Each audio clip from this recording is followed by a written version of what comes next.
Bonjour.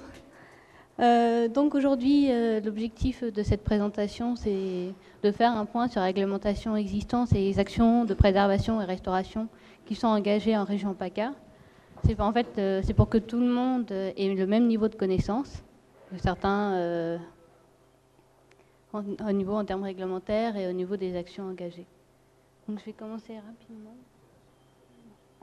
Alors contrairement aux cours d'eau, les zones humides ont initialement été plutôt perçus comme des milieux néfastes, insalubres ou porteurs de maladies. Donc initialement, les lois étaient plutôt faites pour viser à les détruire, à les assécher.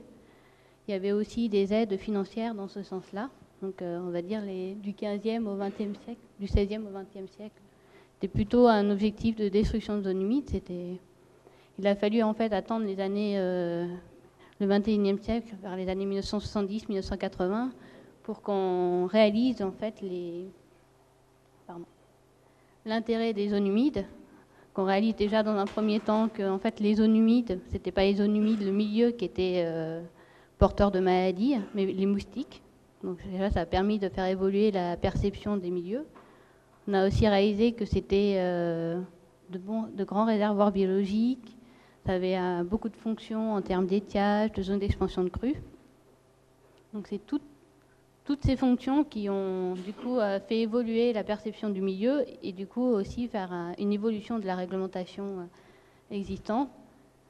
Donc on a déjà abrogé les lois d'avant qui visaient l'assèchement des zones humides. Et en plus, on a été plus loin avec les lois sur l'eau. Du coup, on vise finalement à les protéger, quoi. Donc c'est l'objet de la LEMA, je ne vous la rappelle pas. C'est aussi le ministère a aussi mis en œuvre un plan national d'action en faveur des zones humides. Donc là, on en est à la 3e version. Donc il y a une série d'actions qui sont mises en œuvre pour les protéger. Donc je laisse Joël. Donc, effectivement, au-delà de cette prise en compte donc, des zones humides et de la reconnaissance de leur rôle, il reste que, malgré tout, ces zones, vous le savez tous, sont toujours en disparition continuelle. On a perdu plus de 50% de nos zones humides depuis le début du XXe siècle. Donc on a du mal à évaluer la perte exacte parce qu'on n'a pas forcément les inventaires et les méthodologies qui vont bien, mais on évalue quand même que la pression et les différentes pressions sur ces zones-là, parce qu'elles héritent de cette image assez négative, et elles ont hérité de cette image négative et puis de l'activité humaine sur le drainage, et donc elles ont continuellement disparu. Elles continuent toujours de disparaître. Ce sont toujours des milieux sous pression. Du fait aussi que les grandes zones humides emblématiques, celles-là, elles ont des statuts de protection, et on va en parler, mais il reste toute la partie de zones humides petites et moyennes qui, elles, sont dans les bords de cours d'eau ou sur des bords de ripisylves ou de petites mares temporaires qui n'ont pas la lisibilité et la visibilité des grandes zones humides. Donc on a à peu près 167 000 hectares de zones humides recensées en PACA, et on va voir les inventaires. On a beaucoup de choses qui ne sont pas recensées, donc ce n'est pas un chiffre exact. Il y en a à peu près 700 000 au niveau du bassin RMC. En majorité, en PACA, le type de zone humide qu'on a, c'est du type plaine alluviale, c'est-à-dire qu'elle forme tout le cordon alluvial qui accompagne le cours d'eau. On va voir que ça rejoint les fonctions qu'elles ont. Et bien que donc, dans notre région soumise à des pressions importantes du fait de l'urbanisation, qui soit empiètent directement sur la zone humide, soit poussent les zones agricoles, c'est-à-dire l'urbanisation se développe sur les zones agricoles, qui finalement empiètent ensuite sur les autres milieux qui sont les zones humides. Donc soit elles sont consommées par l'urbanisation, soit elles peuvent être consommées par l'espace agricole. Voilà, donc pour nous, les milieux les plus prioritaires, évidemment, ce sont les plus dégradés. Alors, quel intérêt? On va le faire très court, parce que vous êtes là et donc gestionnaire de zones humides, donc bien persuadé des intérêts. Mais je pense que ça vaut le coup de rappeler quand même les 3 rôles que jouent les zones humides. notamment parce que, donc on va parler du rôle, elles ont évidemment comme rôle le soutien hydrologique, elles soutiennent les cours d'eau à l'étiage, elles ont leur rôle de stockage d'eau, qu'elles peuvent stocker en période de fortes eaux, donc elles ont un rôle sur la gestion de la crue et sur la temporisation de la crue, et puis ensuite elles peuvent relarguer à l'étiage, donc le rôle hydrologique, le maintien de la biodiversité au titre des espèces et des habitats, voilà, ce sont des milieux qui sont le siège d'une grande diversité. Elles ont un rôle dans l'épuration, dans la rétention des sédiments quand il y a la crue, et puis dans le filtrage des pollutions. Je ne dis pas que ce sont des milieux qui doivent recevoir des pollutions, elles ont un rôle dans la gestion des polluants. Et donc, même si la directive cadre européenne sur l'eau ne les a pas identifiées comme des masses d'eau en tant que telles, parce que dans la directive cadre sur l'eau, elles ne sont pas masses d'eau, elles n'ont pas de numéro de masse d'eau, elles n'ont pas de code masse d'eau comme peuvent avoir les cours d'eau ou les nappes. Alors, par contre, nous, au SDAGE, et notamment notre SDAGE Rhône-Méditerranée, et le SDAGE Corse aussi, les a identifiés comme des milieux qui participent à l'atteinte du bon état. Donc, elles bénéficient d'une orientation fondamentale spécifique, les zones humides, et elles participent à l'atteinte du bon état. Et on veut rappeler que justement, l'ensemble de ces rôles, c'est très important qu'on les fasse reconnaître autour de nous, parce qu'on est à l'heure de changement climatique, on est à l'heure de perspective de baisse de débit dans les cours d'eau. On est là aussi sur la gestion des inondations, où il y a beaucoup de préoccupations en région PACA sur la gestion des inondations. Et on est à l'heure de la GEMAPI. Donc ceux qui ne connaissent pas la GEMAPI viendront nous voir ensuite pour qu'on vous en parle. Mais je pense que tout le monde connaît les enjeux, les compétences de gestion des milieux aquatiques, de la protection contre les inondations. Et les zones humides font partie du socle de compétences de base. Or, aujourd'hui, on est très focalisé sur les cours d'eau, la protection des inondations, les structures, le devenir des structures de gestion. Et je pense que les zones humides font vraiment partie d'une préoccupation qu'il faut qu'on mette en avant, leur rôle et leur mission, parce qu'elles peuvent, dans l'avenir, être une des solutions ou un des moyens d'anticipation des situations de crise qui vont peut-être venir qui vont nous arriver. Voilà, c'est des services écosystémiques qui sont rendus par les zones humides, c'est des coûts évités, c'est des services rendus, voilà. On a tout ce panel de services. Donc, je pense que tous les gestionnaires ici ont conscience des services rendus par les zones humides. Ils ont d'ailleurs, dès les années 90, 2000, commencé à faire des actions. La première action qui a été, entre guillemets, conduite, c'est l'acquisition de connaissances. Avant de commencer à parler d'actions de restauration et autres, il fallait d'abord acquérir la connaissance, où sont les zones humides, quel type de zones humides, quelles sont les pressions, l'état de conservation.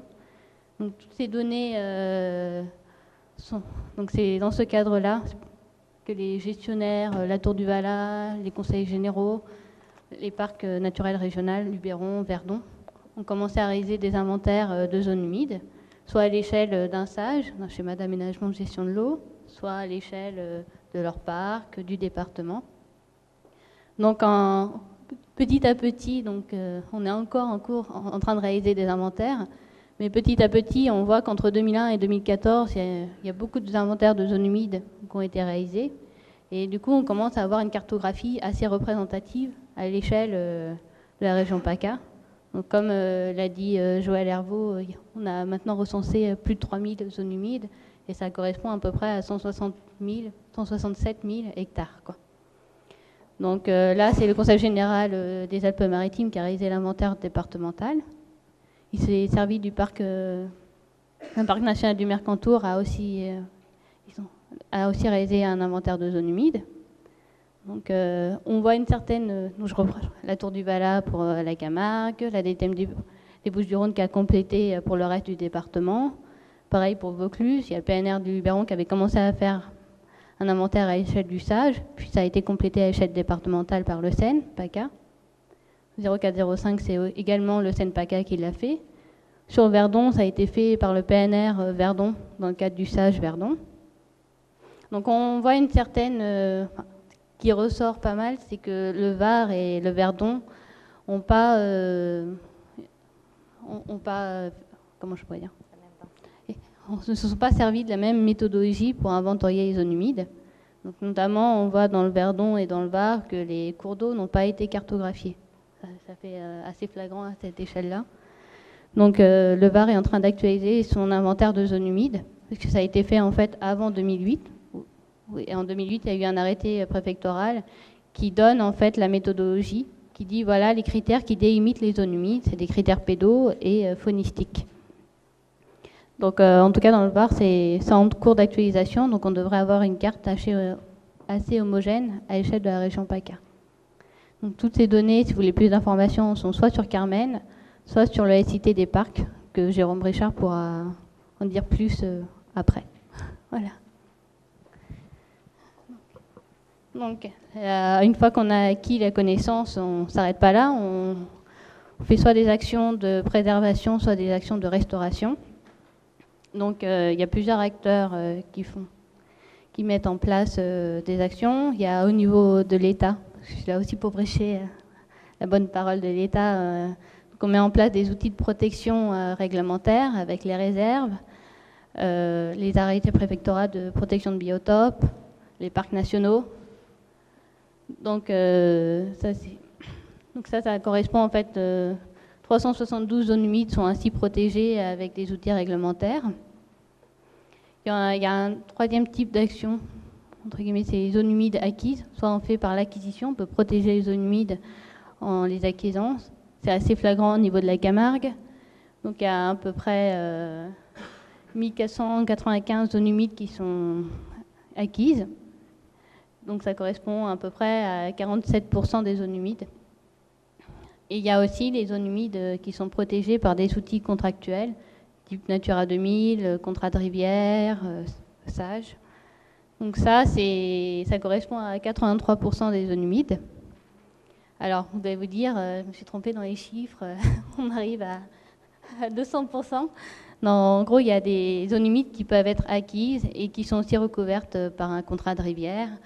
Bon, voilà, donc c'est pas incompatible, au contraire.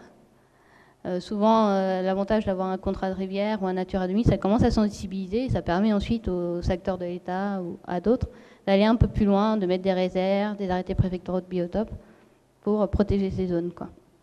Et pareil, quand c'est acquis, nous, ça nous permet ensuite de mettre une réserve pour pérenniser ces actions, quoi, de protection.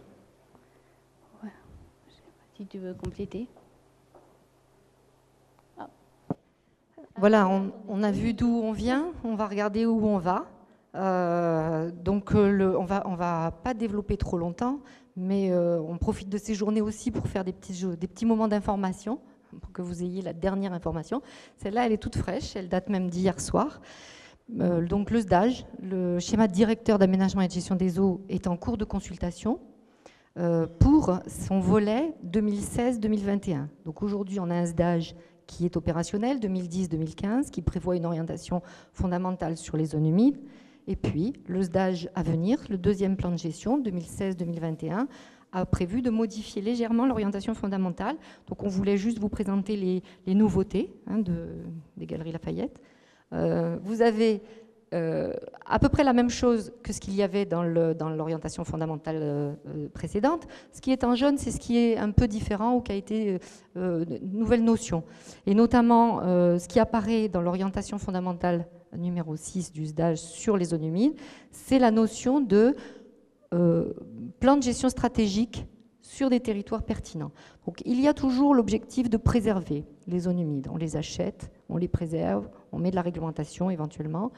Il y a l'objectif toujours de restaurer, bien sûr, celles qui sont dégradées, et puis de gérer, mettre des gestionnaires dessus, avoir de l'animation. Ça, c'est bien rappelé comme fondamental par le SDAGE. Et en plus, on nous demande de faire des plans de gestion stratégique de zones humides, c'est-à-dire que d'avoir des approches à des échelles plus importantes que la zone humide en elle-même, qui permettent d'avoir une vision normalement de bassin versant et qui permettent de voir, puisqu'aujourd'hui on a la connaissance, puisqu'on a vu que les inventaires, on les avait pratiquement tous faits, cette connaissance, elle va s'agrémenter toute seule, on va essayer de la mettre en ligne, on va essayer de la rendre accessible. Maintenant, il faut passer à un niveau plus opérationnel, qui sont les plans de gestion stratégique, c'est-à-dire, on a les zones humides, dans quel état sont-elles? Est-ce qu'elles sont menacées? Quelles sont les pressions? Quelles sont celles qui sont dégradées? Comment on les restaure? Comment on les préserve? Qui sont les opérateurs localement? Est-ce qu'on a des maîtres d'ouvrage et est-ce qu'on peut descendre jusqu'à une échelle de zones humides elles-mêmes à acquérir, à préserver, à restaurer? Est-ce qu'on peut mettre en place des financements? Quels financements? Voilà. Donc le plan de gestion stratégique va permettre d'aller jusqu'à la définition des actions assez localement, tout en ayant une approche de priorisation à l'intérieur d'un bassin versant. Voilà, on aura l'occasion d'en reparler de ces plans de gestion stratégique, voire d'en présenter un ou deux, puisqu'on en a un ou deux, et puis on va en parler un petit peu. On en faisait finalement un peu comme M. Jourdain, sans le savoir, puisque dans les sages, on avait finalement ces approches-là, et puis on va essayer de vous en présenter un peu une ce matin. Mobiliser les outils financiers, fonciers, environnementaux en faveur des zones humides, c'était déjà le cas. Assurer la cohérence des financements publics avec l'objectif de préservation, ben ça nous touche directement, que nous devons garantir que nos financements ne vont pas permettre la destruction de zones humides. Toujours la prise en compte des projets de zones humides à l'amont des projets, c'est la séquence éviter, réduire, compenser, avec une petite nouvelle notion sur la compensation que je vais vous présenter, sachant que ce qui est présenté là, c'est encore soumis à discussion. La consultation est terminée, la consultation institutionnelle est terminée, la consultation du public s'est terminée vendredi dernier. Aujourd'hui, le comité de bassin va regarder l'ensemble de ce qui est remonté. Il va faire des propositions de modification ou pas. Ça va être présenté au comité de bassin de la rentrée. Et donc, le nouveau SDAGE va être approuvé à la fin de l'année. Les propositions de modification qui sont là vont peut-être être acceptées par le comité de bassin. En tout cas, la proposition qui est faite, c'est celle-là. C'est de dire, on a toujours de la compensation de 1 pour 2. On détruit 100 hectares de zone humide, on en compense 200. On en restaure 200. Mais ça va se répartir sur 2 plans.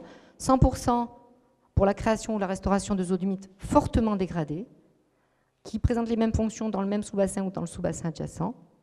Et les autres 100% qui vont permettre de faire les 200 sur de l'amélioration de fonctions sur des zones humides partiellement dégradées. Voilà, c'est un petit peu ça la subtilité qui fait qu'on va retravailler ensuite derrière sur des fonctions plutôt et de restaurer des fonctions. Voilà. Pour essayer d'enrayer la baisse, c'est les premiers 100, et d'aller plus loin en restaurant plus largement. Avec le suivi minimum de 10 ans, ce qui n'était pas prévu dans l'ancien stage. Voilà. Poursuivre l'information, la sensibilisation par la mise à disposition des connaissances, par l'intermédiaire des portées à connaissance. Et sur la région PACA, on commence à avoir pas mal de portées à connaissance. Voilà, c'était le cadre, et puis voilà, qui va permettre de positionner la journée et qui va permettre de lancer la discussion. Hein. Moi, j'insiste aussi là-dessus, sur ces journées, c'est vraiment des journées techniques. Hein. On est là pour échanger, pour discuter. On a besoin que vous nous alimentiez par vos retours. Alors, Jérôme Brichard, donc technicien rivière au parc du Luberon. Juste une question sur le dernier point, sur la compensation. Je voulais savoir si c'était accompagné derrière d'aide à la maîtrise foncière, parce qu'identifier par rapport à un projet qui a un impact sur une zone humide, un autre secteur pour de la restauration, parce que fortement dégradé, on n'a pas forcément la maîtrise foncière derrière. Et la question également de la pérennité derrière de la gestion. Est-ce que c'est le porteur de projet qui en assure derrière la gestion? Est-ce que c'est confié derrière à une structure compétente dans ce domaine-là? Enfin, comment ça, concrètement, ça s'accompagne? Alors, il y a plusieurs types de réponses. Déjà, au niveau des aides, le SDAGE n'est pas là pour fixer les règles d'aide des différents partenaires derrière. Donc, les programmes des agences de l'eau, par exemple, vont se caler peu ou prou par rapport au SDAGE. Aujourd'hui, on est dans le 10e programme. Les aides du 10e programme, et on va en parler cet après-midi, on va les présenter, sont assez fortes sur l'acquisition foncière, par exemple, sur les aides à l'acquisition foncière. Mais le SDAGE en lui-même ne le dit pas, il ne dit pas comment la région va intervenir ou doit intervenir. Elle dit simplement que les financements, il doit permettre d'être cohérent. Donc c'est déjà les éléments. Ensuite, les plans de gestion stratégique doivent permettre notamment de répondre quand même à ces questions-là, c'est-à-dire de pouvoir décider localement, de pouvoir dire localement où sont les secteurs qui devraient pouvoir permettre de servir à la compensation. Ils avaient été identifiés un peu au départ pour ça, pour la compensation, c'est-à-dire de dire on va regarder sur un territoire où sont les zones humides et on va regarder celles qui pourraient, qui sont à restaurer, qui sont dégradées et qui pourraient rentrer dans le panel de la compensation puisqu'on est sur les mêmes bassins versants et qu'on a l'identification des fonctions. Donc ça va servir à ça, les plans de gestion stratégique. Voilà. Après, la réalisation opérationnelle de la disposition, je crois qu'elle n'est pas encore complètement écrite, hein. Donc on le verra à ce moment-là. Et voilà, quand elle sera écrite, faites-nous remonter si jamais ça posait encore souci. Du coup, je vais répondre partiellement sur les financements. Donc Cécile Pité, je travaille en tant que chargée de mission eau à la région PACA. Aujourd'hui, la région, elle s'implique depuis de nombreuses années, hein, sur la question des zones humides dans le cadre de son dispositif d'aide sur l'eau et les milieux aquatiques.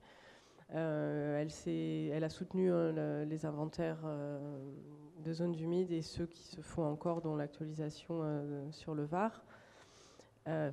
En revanche, c'est vrai que sur l'acquisition foncière, jusqu'ici, le dispositif ne permet pas aujourd'hui l'acquisition foncière. L'Agence de l'eau a des taux qui sont quasiment au maximum, hein, par rapport au plafond d'aide publique. En revanche, le service a plaidé pour que la restauration des zones humides soit inscrite au fonds FEDER. Donc les appels à projets ont été lancés en début d'année.